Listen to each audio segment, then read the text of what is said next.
Halo teman-teman yang berbahagia, berjumpa kembali dengan saya Dr. Andri, spesialis kedokteran jiwa dari Rumah Sakit Omni Alam Sutra Tangerang. Pada kesempatan kali ini saya itu mau berbicara ya tentang masalah vitamin. Nah, vitamin yang mungkin teman-teman makan dan yang khawatirnya itu bisa mengganggu sistem pencernaan. Ya. Sebabnya banyak juga ketika saya ditanyakan tentang vitamin-vitamin yang bisa membantu orang-orang yang mengalami isolasi mandiri atau mungkin juga sedang dalam proses penyembuhan gitu ya, ingin menjaga badannya tetap stabil. Banyak yang bertanya, sebenarnya saya perlu vitamin tuh banyak apa tidak? Terus gimana kalau saya punya masalah lambung, bolehnya nggak makan vitamin kayak gitu ya. Jadi teman-teman harus perhatian. Yang pertama adalah bahwa yang namanya vitamin dan suplemen itu sebenarnya diberikan kalau kondisinya perlu. Ya, kalau kondisinya perlu. Permasalahannya kenapa banyak orang menyukai menggunakan vitamin adalah karena kandungan gizi dari makanan dan minuman yang kita makan sehari-hari tidak bisa memenuhi kebutuhan vitamin tersebut. Jadi kalau misalnya ada dokter yang bilang, nggak usah makan aja sesuai dengan makanan dan minuman yang Anda minum sehari-hari. Apakah Anda yakin bahwa vitamin atau mineral ataupun zat-zat yang dibutuhkan tubuh yang terdapat dalam makanan dan minuman itu sudah tercukupi angka kecukupan gizinya?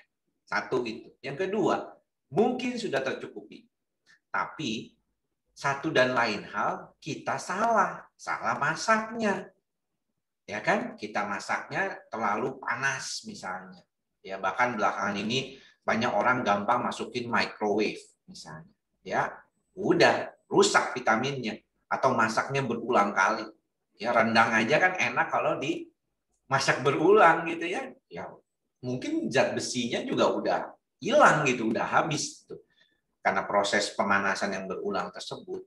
Jadi inilah yang menyebabkan bisnis dalam tanda kutip ya, vitamin ini jadi luar biasa. Karena apa? Karena mereka tahu bahwa kita ini makannya kurang bagus. Makanya kita butuh vitamin. Nah, kembali ke pertanyaan awal, apakah vitamin ini kita boleh makan dalam jumlah yang banyak, apalagi dalam kondisi pandemi sekarang ini. Apalagi yang punya penyakit lambung nih. Waduh, gimana dok ya? Nah, saya kasih tahu nih ya, ini berdasarkan pengalaman sendiri. Jadi, saya disclaimer di awal bahwa ini pengalaman sendiri. Ya, jadi teman-teman kalau mau lebih lanjut tanya dengan dokternya ya, jangan semua langsung telan mentah-mentah apa yang saya bicarakan. Saat ini ya, kalau kita melihat ya dari rujukan rekomendasi 5 kedokteran profesi spesialis di Indonesia terkait dengan COVID-19 pada kondisi isoman ringan itu sebenarnya lebih banyak menekankan tentang vitamin yang bersifat antioksidan. Contohnya apa? Vitamin C, ya, vitamin D, vitamin E, ya, dan zinc. Ya, jadi suplementasi juga mengandung vitamin dan mineral yang penting untuk antioksidan. Mengapa menjadi penting? Karena tadi sudah pernah saya jelaskan juga di video sebelumnya bahwa yang paling penting adalah bagaimana mengurangi peradangan pada kondisi tubuh kita. Itulah kalau teman-teman mau bantu, jangan terlalu banyak makan gula dan juga tepung terigu. Kalau banyak makan gula dan tepung terigu, harus aktivitas yang banyak. Artinya supaya kuat juga otot-ototnya, tapi juga kebakar gitu ya kalorinya itu. Nah, masalahnya kalau minum vitamin C, banyak yang suka perutnya nggak enak kalau kebanyakan. Saya sendiri tidak terlalu rutin minum vitamin C. Ya, saya hanya dapatkan dari buah, ya, walaupun juga belum tentu cukup, ya, dari sayur gitu ya. Kadang-kadang dari multivitamin. Tapi ada beberapa orang yang tidak cocok minum vitamin C. Makanya disarankan adanya minum yang non acid. Ya, sebenarnya jenis vitamin D itu yang tidak melukai lambung tuh banyak, cuman harganya lumayan mahal. Ya, ada macam-macam tuh tipikalnya. Tapi yang kita kenal ya ester C lah, ya non acid vitamin C. Dosisnya berapa? Kalau misalnya Anda normal-normal aja lagi nggak sakit, mungkin cukup aja 500. Tapi kalau lagi kena COVID atau isolasi mandiri yang ringan, maka mungkin 1000-an. Ya. Kemudian vitamin D. Nah, vitamin D ini banyak kontroversi nih. Ada yang bilang katanya cukup 600, ada yang bilang cukup 400, ada yang bilang cukup 1000, ada yang bilang cukup 2000, ada yang bilang 5000, ada yang bilang 10.000. Kalau rekomendasi untuk isoman itu memang 5000. Saya yang setiap hari bertemu dengan pasien di dalam rumah sakit disarankan 5000. Ya, teman-teman gimana? Kalau untuk pencegahan sebenarnya 2000 cukup. Pasien cemas kan lebih bagus juga. Antidepresan dengan vitamin D itu juga membantu ya. Itu udah ada penelitiannya tuh. Ya, vitamin D 2000 International Unit ditambah dengan antidepresan akan memperbaiki gejala-gejala depresi pada pasien. Ya, itu yang sangat baik sekali. Apakah vitamin D ini punya efek ke lambung? Tidak terlalu, ya, tidak terlalu. Dosis yang 1000 tidak terlalu. Tapi kalau yang 5000 dan 10.000 mungkin ada beberapa yang suka bilang demikian. Kemudian vitamin E. Vitamin E ini yang kita tahu kan 100, ada yang 400 ya. Biasanya diminum kalau untuk kasus-kasus lagi dalam keadaan COVID bisa 2 kali sehari. Lalu ada juga omega 3. Omega 3 ini memang sebenarnya punya efek banyak ya, untuk kolesterol bagus, untuk jantung, membuat darah lebih encer ya. Jadi sebenarnya ini salah satu pengencer darah alami. Karena katanya ya beberapa orang mengatakan mengapa kalau untuk kasus-kasus yang sedang ya itu banyak yang diberikan pengencer darah kan pada saat COVID ya. Ada heparin seperti itu. Karena memang darahnya jadi ngentel. Maka daripada itu, sebenarnya pencegahannya itu dengan menggunakan omega 3 itu cukup bantu, ya, cukup bantu. Karena kalau saya lihat, ya kita membutuhkan omega 3 kan selama ini biasanya untuk apa? Kolesterol, kayak gitu.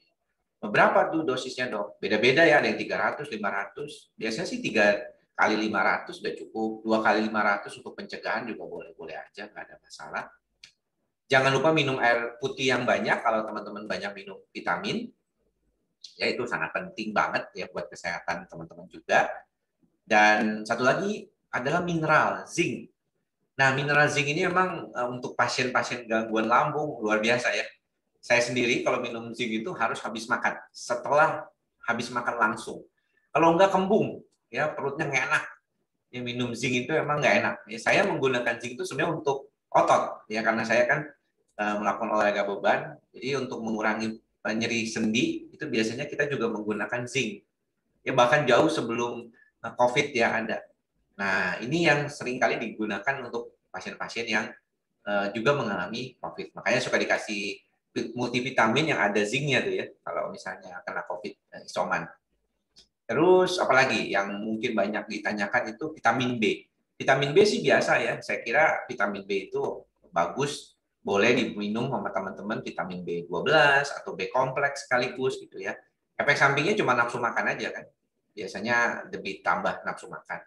Di luar daripada itu biasanya tidak ada laporan terlalu kuat terkait dengan masalah di lambungnya.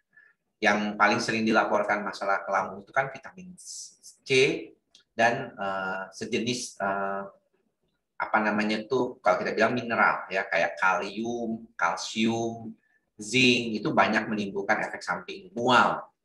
Nah kalau misalnya lagi penting banget ya kasih obat mual lah.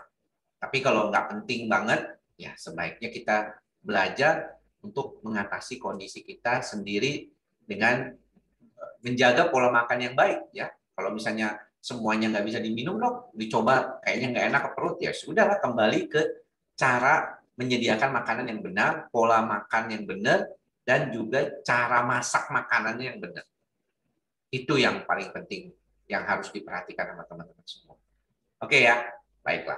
Mantap. Oke, jadi nggak usah bingung lagi tentang vitamin, buat apa yang dimakan, jenisnya bagaimana, takut khawatir lambung. Pokoknya kalau misalnya nggak kuat lambungnya, ya sudah nggak usah khawatir.